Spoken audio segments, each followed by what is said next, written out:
It was almost midnight when my car started sputtering on that winding, deserted road cutting through the woods. I could feel the engine losing power, and the worst part? My phone had no signal out there. Pitch black trees, no moon, just my headlights cutting through the dark, flickering occasionally like they were having trouble staying on too. I pulled over to the side of the road, hoping the car would miraculously start back up, but deep down, I knew it wouldn't. I was stranded. I checked the gas gauge. Full tank. This wasn't about running out of gas. The engine must have overheated or something. I tried to remember the last time I'd taken the car to the shop, realizing it had been way too long. I sat in the silence, debating my options. Walking seemed foolish, but what other choice did I have? The moment I stepped out, I felt it. A thick, heavy silence that seemed to hang in the air. My footsteps sounded unnaturally loud on the gravel. Every so often, I'd stop and listen, convinced I'd heard a faint rustling or the crunch of a twig somewhere behind me. But when I turned, there was nothing. Just darkness. Still, it gnawed at me, like I wasn't really alone out there. I walked faster. After what felt like hours, I saw a faint light up ahead. It was a dim, yellow glow, like an old cabin with just a few lights left on. Relief flooded over me as I realized it was a house. A house meant people, and people meant help. I picked up my pace, practically jogging toward it. When I reached the porch, I noticed something odd. The windows were covered up wooden boards nailed tightly, as if the owner didn't want anyone looking in, or maybe looking out. I hesitated, but, feeling desperate, gave 3 solid knocks on the door. I waited. Nothing. I knocked again, louder this time, and that's when I heard it. The faint sound of footsteps shuffling slowly toward the door from inside. My heart pounded as I waited, expecting someone to open up any second, but the footsteps just stopped, right on the other side of the door. I called out, "Hello? I'm stranded out here, my car broke down, can you help me?" Still nothing.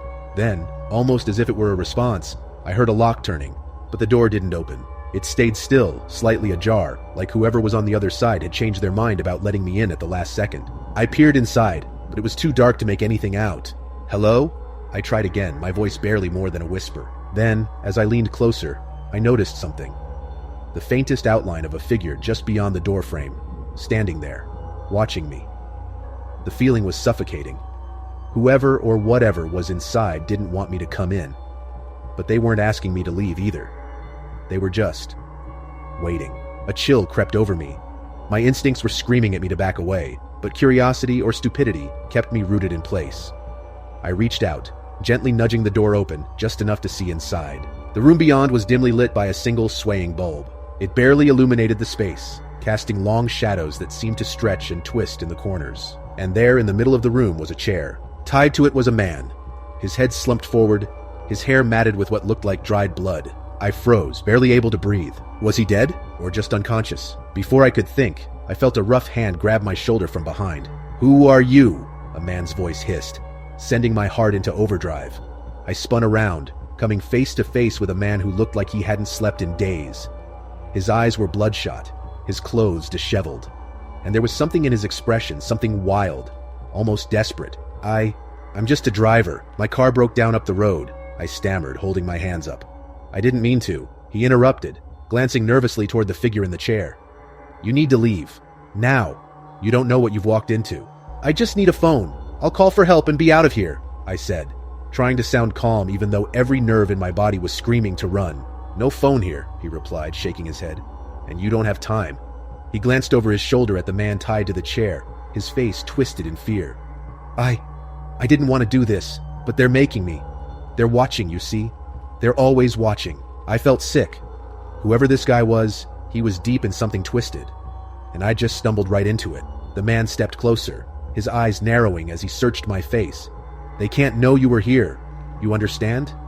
If they know, they'll make me finish what I started." "Look, I'll leave," I said, taking a step back. "I didn't see anything. I'll just go."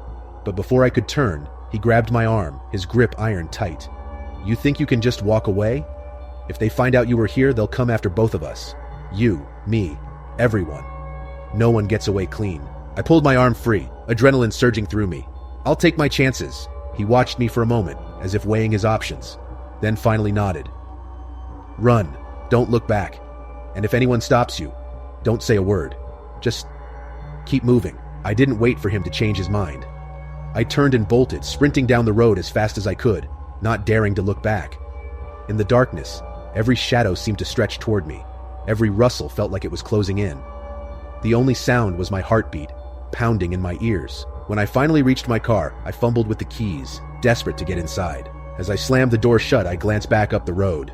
The house was dark again, no light in the window. But there, just barely visible in the darkness, I saw the man standing in the doorway, watching me. And just before I looked away, I thought I saw him raise his hand, like he was waving goodbye, or maybe it was a warning. It was a Saturday evening, and I had just finished a long hike with my dog Max. We were about 3 hours deep into a remote trail that wound through dense forest and rocky terrain, far from any towns or cell towers. We reached a small clearing just before sunset, where I planned to set up camp. It was eerily quiet, save for the occasional crunch of leaves as Max sniffed around the edge of the clearing. Just as I started unpacking, Max froze, his ears pricked up, his body stiff. He let out a low, guttural growl, something I'd never heard from him before.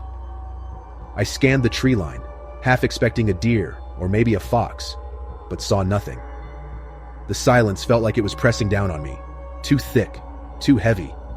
It was almost like the forest itself was holding its breath. I called Max over, thinking we'd just continue on a bit further to find a new spot. But as we started packing up, a sound came from somewhere in the trees behind us.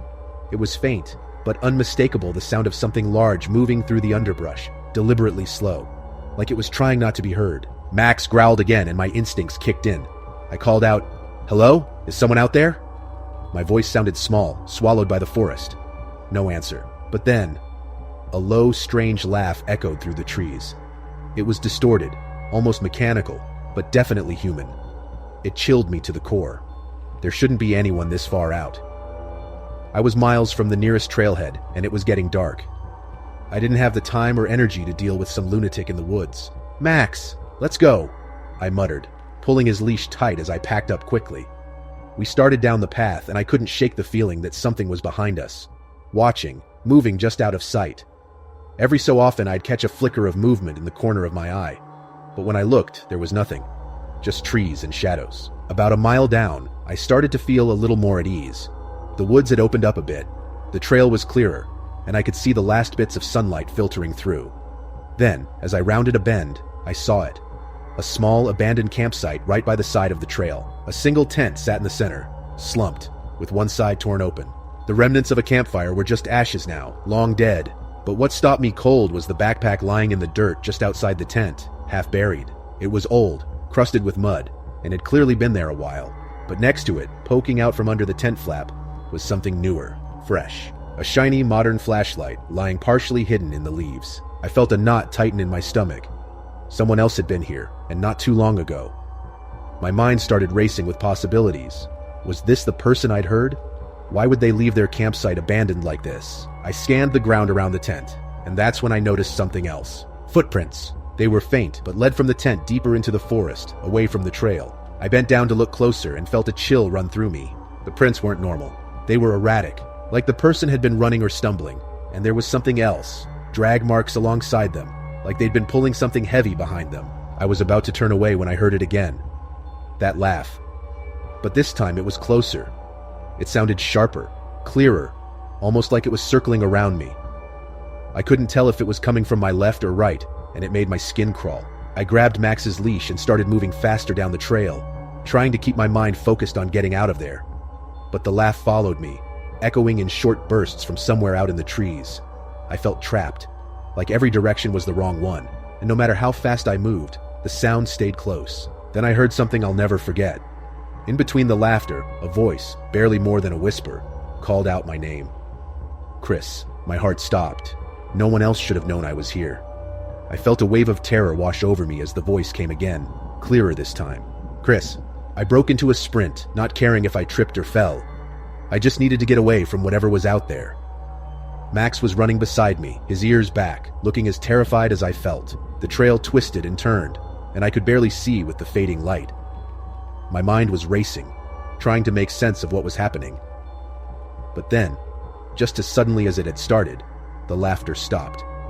The forest was silent again. I slowed, catching my breath, trying to calm my racing heart. Max stopped too, looking up at me with wide, scared eyes. I checked my watch. It was just after sunset.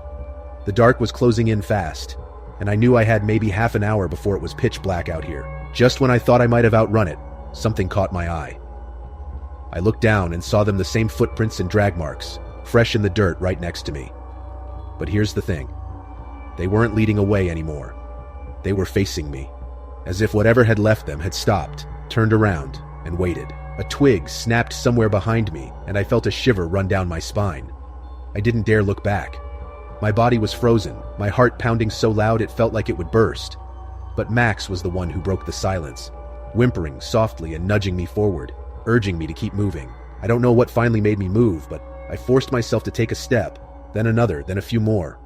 With every step, I felt like I was being watched, like eyes were boring into my back, waiting for me to turn around. I never did. I made it out of the woods that night, and I didn't look back once. The moment I saw my car, I jumped in, locked the doors, and sped away without a second thought. As I drove, something inside me told me not to look in the rearview mirror. I don't know why, but I felt like if I had, I would have seen someone, or something watching me from the tree line, standing right where the trail ended. It was a quiet evening, just me at home. My mom had gone out shopping and I was lounging around catching up on some shows. I got a text from her asking if I wanted to watch Supernatural together when she got back. I messaged her back with a yes and settled back into my evening. About 10 minutes passed and I heard the unmistakable sound of the front door unlocking, followed by footsteps in the hall. Then, I heard my mom's voice just outside my bedroom door. "I'm home," she called out. "I'm going to lay down." It sounded exactly like her, tired as usual. My mom often takes a quick nap after running errands, so nothing seemed unusual. I didn't think much of it and went back to what I was doing, letting a few more minutes pass. But after about 15 minutes, I started to wonder if she'd still want to watch the show with me, so I shot her a quick text. Almost immediately she replied, except it wasn't the response I expected. She sent me a selfie of herself standing in the store, clearly mid-shopping. I stared at the screen, feeling a chill creep down my spine. She hadn't been home at all. I stayed in my room, too freaked out to leave. When she got back, she noticed the front door was already unlocked. Every door that had been closed was now open. I asked if she'd come home earlier, and she just shook her head, saying she'd been at the store the whole time. But the strangest part?